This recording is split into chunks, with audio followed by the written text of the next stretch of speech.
Günümüzdə görünüşlə bağlı heç bir problem üçün narahat olmağa dəyməz. Məsələn, burun sizə diskomfort, kompleks yaşadırsa çarə var.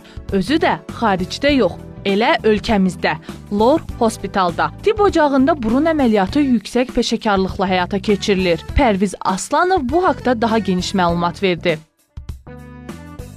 Son illər ən çox estetik əməliyyatlar, xüsusilə burun sahəsində aparılan estetik əməliyyatlar Lor Hospitalda daha çox aparılmışdır. Lor Hospitalın bu qədər uğur qazanmasının ən başlıca səbəblərindən biri burun qulaq boğaz sahəsi üzrə, bu problemlər üzrə tək profilli xidmət göstərməsi və eyni zamanda dünyanın ən müxtəlif ölkələrindən, Rusiyadan, Ukraynadan, Türkiyə, hətta Almaniyadan belə dünya səviyyəli, dünya şöhrətli cərrahların Lor Hospitalda fəaliyyət göstərmələridir. Bundan əlavə Lor Hospitalın maddi texniki bazası, yəni təchizat cəhətdən də yüksək səviyyədə təmin olunub. Ən müasir narkoz aparatları, lazerlər, endoskoplar, harmonik skalpellər və karbon dioksid lazerə qədər müxtəlif növ cihazlarla təmin olunması bizim bu əməliyyatları ən yüksək səviyyədə icra etməyimizə səbəb olur. Mən bugünkü söhbətimizdə burun problemləri ilə daha çox burunda aparılan rinoplastika əməliyyatı, estetik əməliyyatlarla bağlı bir qədər ətraflı danışmaq istəyərdim. Qeyd edim ki, burunun estetik əməliyyatı dedikdə yeni bir görüntünün əldə edilməsi başa düşülür və yeni bir görüntünü əldə etmək üçün mütləq buruna müdaxilə etmək lazımdır. Bu zaman buruna olan müdaxilələr həm açıq üsulla və yaxud qapalı üsulla aparıla bilər və biz buna açıq və yaxud qapalı rinoplastika deyirik. Bəzi xəstələr bunun daha da geniş məlumat almaq istəyirlər. Mən onu qeyd etmək istərdim ki, qapalı əməliyyatlar burunda daha çox az müdaxilə tələb edən hallarda tətbiq olunur. Sadəcə burun donqarlığını aradan qaldırmaq olar və burun ucunda daha çox müdaxilə tələb edən hallarda biz açıq rinoplastikadan geniş istifadə edirik. Eyni zamanda açıq rinoplastika dedikdə burunun ön hissəsində kiçik bir kəsiklə aparılaraq burun dərisi qaldırılır və burun donqarlığı varsa o aradan qaldırılır. Sağa sola əyilmələr varsa orta xəttə gətirilir. Burun ucu düşmüşsə bir qədər qaldırılır. Burun donqarlığı orta xəttə gətirilir və yaxud bir qədər hamar yəhərvari formaya gətirilə bilər. Burun qanadlarında, burun dəliklərində müxtəlif problemlərin hamısını aradan qaldırmaq mümkündür. Bundan əlavə onu qeyd edim ki, biz heç zaman burunun estetik əməliyyatına yalnız estetik cəhətdən yanaşmırıq və burunun tək estetik yox, eyni zamanda funksional bir orqan olduğunu unutmaq olmaz. Və daha çox burun kəpərinin əyirliyi ilə bağlı müraciət edən xəstələr eyni zamanda burunda donqarlıq problemlərinin də və yaxud burunun estetik problemlərinin də aradan qalxmasını bizdən istəyirlər. Mən bunu edirəm və hətta edilməsini vacib sayıram. Çünki əgər bir burun estetik cəhətdən nə qədər gözəl olursa olsun, əgər o nəfəs almayacaqsa, heç bir işə yaramayacaqdır. Və burunda kəpər əyili mütləq aradan qaldırılmalıdır. Hətta belə bir deyim var, burun hansı tərəfə əyilmişsə, kəpər hara əyilmişsə, burun da ora doğru əyilmişdir. Yəni, burun kəpəri əyiliyinə müdaxilə etmədən estetik əməliyyat etmənin faydası olmayacaqdır. Bununla yanaşı, əgər at burun balık qulaqları, yəni aşağı konxalarda da şişkinlik, hipertrofiya varsa, onları da lazer vasitəsilə ölçüsünü kildirir. Və beləliklə bu əməliyyatlarda həm burun kəpər əyliyinə, həm aşağı burun balık qulaqlarına və eyni zamanda estetik amaclı bütün problemlərin aradan qaldırılması tövsiyə olunur. Bundan əlavə mütləq yaş faktoru nəzərə alınmalıdır. Belə ki, estetik əməliyyatları icra edərsən mütləq qadınlara və kişilərin yaş faktorlarına nəzər yetirmək lazımdır. Kişilərdə daha çox 16-17 yaşdan sonra, xanımlarda isə 15-16 yaşdan sonra əməliyyatın aparılması məqsədə uyğundur. Bu, o məqsədlə icra olunur ki, vaxtından tez aparılan əməliyyatlar burunun skletinin inkişafını pozmuş olur və burunda sonraki deformasiyalara, əyriliklərə səbəb ola bilər. Bundan əlavə çox maraqlıdır və qeyd etmək yerinə düşərdir ki, son dövrlər bizə müraciət edən xəstələrin içərisində, daha doğrusu pasiyentlərin içərisində kişilər üstünlük təşkil edir və mütləq bu zaman kişi və xanım burnunda hansı fərqlər olmalıdır sualı meydana çıxa bilər. Biz kişilərin burnunun daha çox bir qədər düz yəni burnun arxasının oval olmamasını, burun ucunun çox qalxmamasını tövsiyə edirik. Eyni zamanda kişi burnu çox kiçik ola bilməz. Yəni kişinin boyuna, buxununa, hətta sifətinə uyğun olmasını tövsiyə edirik. Amma xanımların burnu ince olmalıdır. Burun arxası bir qədər yəni oyuqvari ola bilər, yarvari ola bilər. Burun ucu çox cüzi miqdarda qalxmış ola bilər. Burun dəlikləri kiçik olmalıdır. Bütün bunların hamısı mütləq burnun funksional belə deyək, fəaliyyətini pozmadan icra olunmalıdır. Ümumiyyətlə burun əməliyyatlarından sonra sonraki reabilitasiya prosesləri, yəni burnun özünün tam formasını alması 6 ay bir il ərzində başa gəlir və bizim hal-hazırda sizə təqdim etdiyimiz pasiyentimizin əməliyyatı təxminən 10 aya yaxındır icra olunub və mən bir qədər ətraflı daha doğrusu məlumat vermək istəyərdim.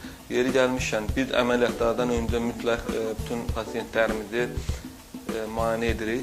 Biz müayinələrin hamısını endoskop vasitəsilə icra edirik. Endoskopun üstünlüyü ondan ibarətdir ki, burunda olan bütün problemləri hətta öz gözləri ilə də görə bilir. Həm kəpər əyriliğini, həm barlıq qulaqlarında olan problemlərini, eyni zamanda burun içərisində aşağı, orta və yaxud yuxarı burun keçəcəklərində irindi proses varsa, yəni xəstədə qaymarit, yəni sinüzit problemləri varsa, onu biz ilkin diaqnozunu qoyub və əməliyyatdan öncə müalicə aparılmasını və yaxud əməliyyatda bu problemlərin də aradan qaldırılmasını, yəni PET əməliyyatı ilə bərabər icra olunmasını xəstələrimizə tövsiyə edə bilirik.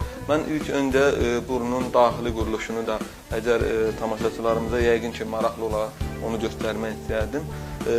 Hər bir xəstəmizi əməliyyatdan öncə mütləq burunda içərisində olan problemləri göstərir. Bu xəstəmizin içərisində heç bir problem olmayacaqdır. Ona görə ki, artıq əməliyyat icra olunub. Göründüyü kimi burun boşluğu necə sərbəstdir və aşağı burun balı qulaqları öz çəkilmiş, burun kəpəri tam orta xəttədə və xəstəmiz çox gözəl və rahat nəfəs alması hiss olunur. Eyni problemi burun kəpərinin, yəni burnun daxili sol hissəsinə də biz girməklə görürük. Biz bunu daha ətraflı burada göstərə bilərik. Göründüyü kimi burun kəpəri orta xəttdə, burun balıq qulaqlarında tam yığılmış, ölçüsü kiçildilmiş vəziyyətdə və burun udlaq tam sərbəst şəkildə görünür. Və bu xəstəmiz artıq burun nəfəs almasından da məmnundur. Biz endoskopla müayinə etdikdə burunda heç bir irindi ifrazatının olmadığını da görürük. Mən burunda hansı hissələrin əməliyyatın gedişində hansı problemlərin aradan qaldırıldığını da əyani şəkildə göstərmək istəyirəm. Biz bu əməliyyatı açıq üsulla icra etmişik. Burnun ön hissəsində kiçik bir kəsiklə burun dərisi qaldırılmışdır və heç bir iz qalmamışdır.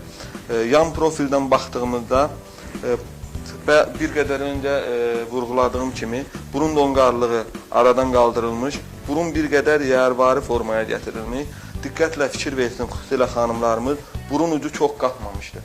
İndiki dövrdə bizə müraciət edən pasiyentlərin əksəriyyəti doktor burnumun ucu çox qalxmasın deyə qapıdan girən kimi deyirlər. Biz yəni öz praktikamızda burun ucunun çox qalxmasının əleyhinəyik və bunu istəyənlərə belə tövsiyə etməməyi məsləhət görərdim və burunun nə qədər çox təbii, doğal olması və hər bir insanın öz simasına uyğun, sifətinə uyğun formada olması həm bizim sevindirir, eyni zamanda xəstələrimizin məmnunluq ifadə edirlər. Mən başqa vurğulamaq istəyərdim. Burun ucu çox enli olmuşdur daha öncələr və enli hissəni bir qədər arxa hissədən yığmışıq. Uc hissəsinə xüsusi qreflər qoymuşuq.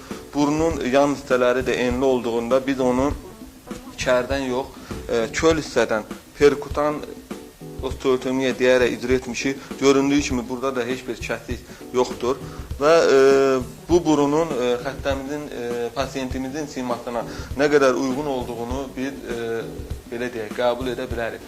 Və bu əməliyyatların gedişində hər bir pasiyentdə dərinin qalınlığı, incəliyi də bizim həmişə diqqət mərkəzimizdə olur. Çünki bu əməliyyatda bütün xəstələrimiz bəzən düşünür ki, qığırdaqlarım kəsildi, sümüklərim kəsildi. Yox, açıq əməliyyatın ən böyük üstünlüyü ondan ibarətdir və eyni zamanda rinoplastika dedikdə yalnız sümüyün və qığırdağın kəsilib atılması yox, rekonstruksiyası, kəpərdə olan müəyyən qığırdaqlardan, burun qanadlarında kəsdiyimiz qığırdaqlardan burunun digər yerlərində qreflər şəklində istifadə edirik. Və artıq qeyd etmək yerinə düşərdi elə təsadüfən. Təxminən bir həftə əvvəl 11-ci rinoloji konqresdə Lor Hospitalının da nümayəndələri iştirak etmişdir. Orada yekun fikir bundan ibarət oldu ki, bütün xəstələrdə cərrahların %90-ı sprider deyilən qreftdən istifadə edirlər. O qreftin ən böyük üstünlüyü nədən ibarətdir? Bir ildən sonra xəstəmizin burnunun belə deyək, uc hissəsindən bir nazikləşmə müşahidə olunmasın. Çünki biz burnun əvvəlki anatomiyasını pozmuş oluruq və açıq rinoplastika icra etdiyimiz zaman sprider qreft mütləq lazım olur və burun bir ildən sonra nazikləşmir, incəlmir və V deformitesi dediyimiz bir deformasiyaya rast gəlmirik.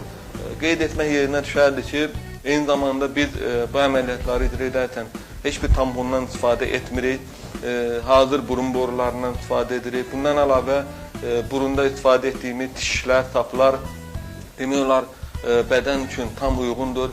Yəni allergik problemləri aradan qaldırır. Biz xüsusi pedesente dediyimiz rapidlərdən, yəni belə deyək, türlərdən istifadə edirik və eyni zamanda Lor Hospitalın anesteziyası çox yüksək səviyyədədir. Xüsusilə belə deyək, ən müasir dərman preparatlarından icra edirik. Xəstələrimiz ümumi anesteziya altında olduğundan heç bir ağrı hiss etmir. Hətta əməliyyat sonrası üzlərində göy, şiş, bunlar da belə müşahidə olunmur. Ümumiyyətlə, mən həm estetik problemləri olanları, həm də burun kəpəri əyilliyi, yəni nəfəs alma problemləri olan xəstələri Lor Hospitalda müayinəyə dəvət edirəm. Əgər onların problemləri varsa, hamısını bir arada həll etməyə tövsiyə edirəm. Çünki bizdə bir növ diaqnozun qoyulması daha dəqiqdir. Əgər xəstəyə düzgün, dəqiq diaqnoz qoyulmuşsa, onun sonraki müayinə prosesləri, yəni və müalicə və cərrahi əməliyyat problemləri daha rahatlıqla öz həllini tapmış olur. Və estetik əməliyyatlarımızda ən son, ən müasir texnologiyalardan və ən texniki belə deyək, üsullardan istifadə edərək pasiyentlərimizin bizdən məmnun qalmasını tam belə deyək, təmin edə bilmişik. Və bu məsələdə xüsusilə regionlarımızda olan problemlərin aradan qaldırılması üçün Lor Hospitalının əməkdaşları daim ətraf regionlara da səfərbər olunur və birliyə qarşılıqlı əməkdaşlıq edirik. Qüsursuz görünüşə artıq yalnız xəyallarda deyil, real həyatda da sahib ola bilərsiniz. Sadəcə Lor Hospitala üz tutun. Həm sağlamlığınızdan, həm də görünüşünüzdən məmnun qalın.